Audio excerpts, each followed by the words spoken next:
Now on KMTV, camera catches country club bobcat. And it was just walking like this, looking around, no care in the world. Man rescues wife. She raised her hand and said, "I'm right here."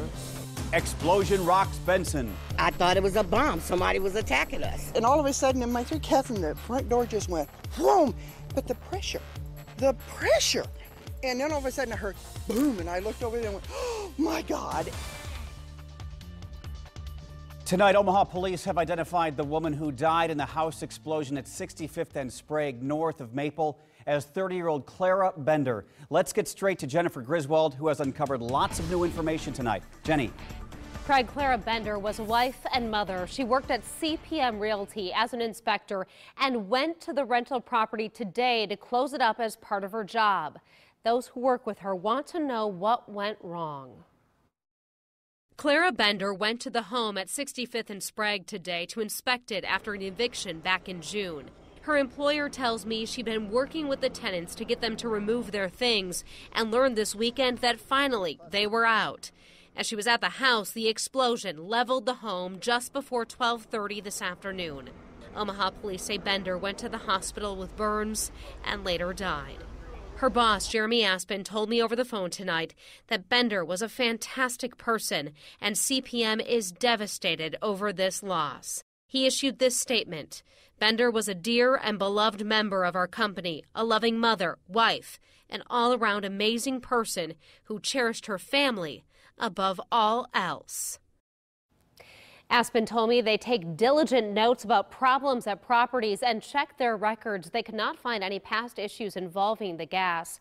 The company has set up a GoFundMe page to help Clara Bender's family during this difficult time. We have information at KMTV.com. A bomb, an earthquake, walls shaking. Just a few of the descriptions from neighbors of the blast that rocked their block. Our team coverage continues now with reporter Nick Starling. He's live in Benson tonight. Nick. Craig, in just the past few moments here, there's been cars coming and going, taking items from the houses affected from that explosion. Crews from past few hours have been surveying the area, trying to get clues into this mystery on how this explosion started. And a neighborhood still shooken up, trying to figure out what happened. I heard a big explosion. And the house all of a sudden just shook like somebody ran into it. Completely gone, houses around it blown in. The explosion blew out windows, rattled houses, and shook up the neighborhood. But I was just sitting there on the couch, and all of a sudden, in my three cousins, the front door just went, whoom! And then all of a sudden I heard boom, and I looked over there and went, oh my God! And you could just see the house that exploded. You could just see parts just flying. All of a sudden, just like boom. Everybody looked, and the kids just dropped to the floor. It's like, what the hell is going on? The explosion sent debris flying across the area. I looked up in the air and it looked like confetti coming down, which was wood and fiberglass and insulation. Omaha Fire says the explosion happened at 12:17 in the afternoon. When firefighters arrived on scene, only this foundation was still there. There's not a whole lot of structure left to go to give us an indication of what is happening. So they're going to have to take a while to piece through the debris and analyze it from there and decide what happened. There's fire, there's flame. Hours later, the house next door caught on fire.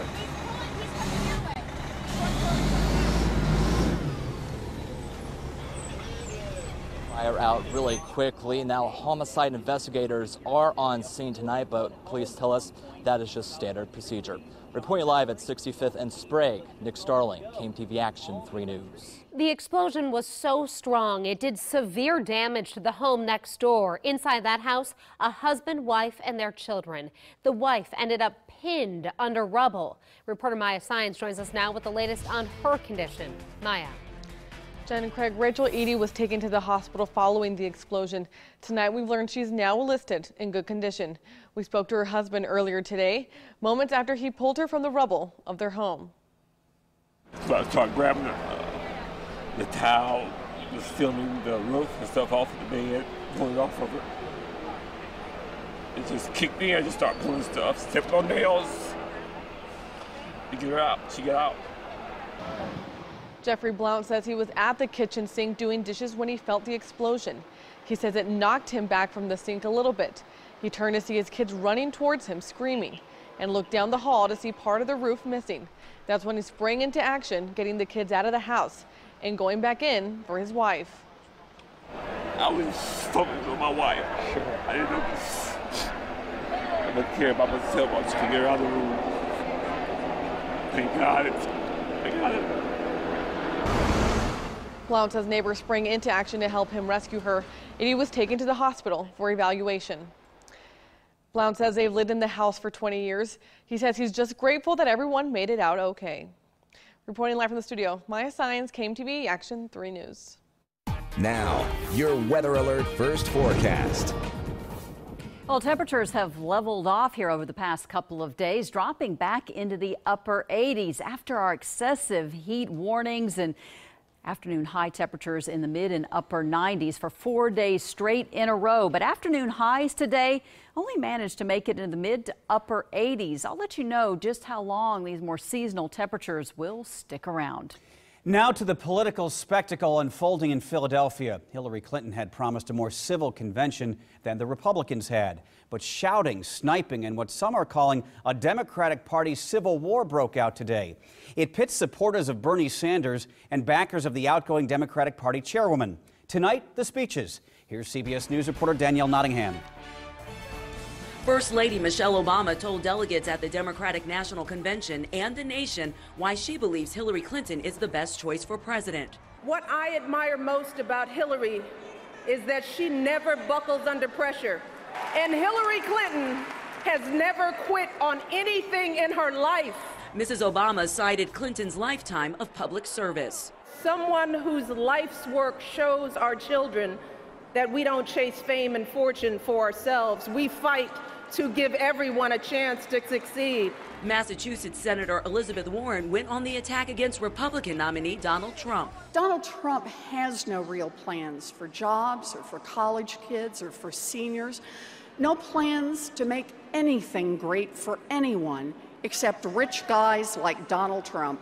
Tonight, speakers try to refocus the conversation on the presumptive nominee and not party infighting. To the Bernie or bust people, you're being ridiculous. Bernie Sanders supporters chanted his name at the start of the convention and booed any mention of Clinton. Both campaigns tried to calm things down on the floor. We need to keep the pressure on so that the Democratic Party knows that we're here, we're not going away. The goal is to wrap up the week in Philadelphia as a unified party in message and tone and defeat Trump in November. Danielle Nottingham, CBS News, Philadelphia. Longtime friend of the Clintons, Ryan Moore of Sioux City, will be one of the speakers at the convention tomorrow. He's been a continuing advocate for health care reform. Republican presidential nominee Donald Trump is not staying quiet while Democrats have their days in the spotlight. Trump plans to host a question and answer session with voters on the social media site Reddit starting at 5:30 p.m. our time Wednesday.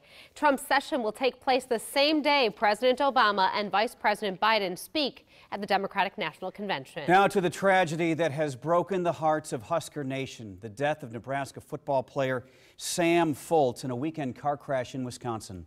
Tributes continue to pour in tonight for the all-Big Ten punter. Outside Memorial Stadium in Lincoln, friends, students, and the community are laying flowers at the foot of the statue. Kyle Zillig took his 18-month-old daughter Madison there tonight to leave flowers. Her godmother is a cousin of Sam Foltz. We just wanted to support the family. The family's hard. It's been hard on Beth, so we wanted to come down and show our appreciation, show that we're there for them. We learned tonight the funeral for 22-year-old Sam Foltz will be this Saturday in Grand Island at 10:30 a.m. at Blessed Sacrament Church. Friends have set up a GoFundMe account in his name. You can find a link at our website, KMTV.com. The investigation into a deadly plane crash over the weekend continues tonight. The twin-engine plane went down Sunday shortly after it had taken off from the Millard Airport. It slammed into a field in the Saunders County town of LaShera. A 61-year-old flight instructor and 27-year-old died in the crash.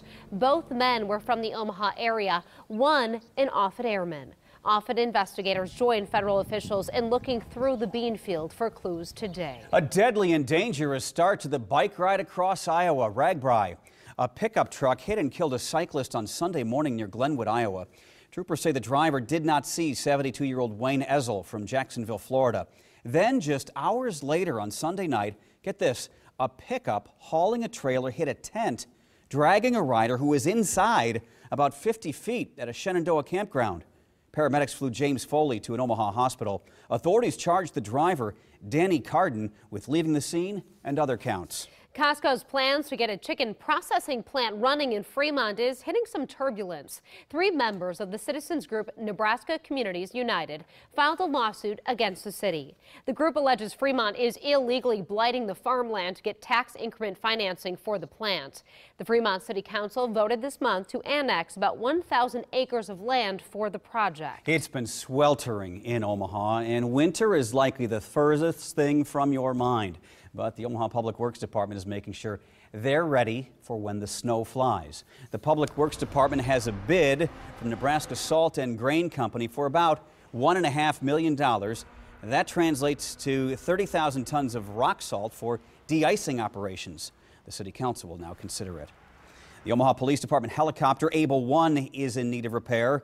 The council is set to vote on approving $35,000 to go toward fixing the chopper's infrared camera system.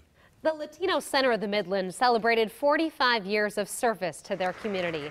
Tonight they hosted their annual Destino, or Destiny Dinner. Our very own Maya Sines was there and served as the event's MC. The center provides opportunities for youth, adults, and families to find a better path by offering GED classes, English classes, and tax and immigration resources. This is a really critical opportunity for us to have a great narrative about all the wonderful things that are going on in the Latino community, the dreams, the hard work, and all the positiveness as well. The Center of the Midlands is the largest and longest-running Latino-led organization in the state of Nebraska. Great to see the community involvement from our Maya Sines there. Yeah, love it.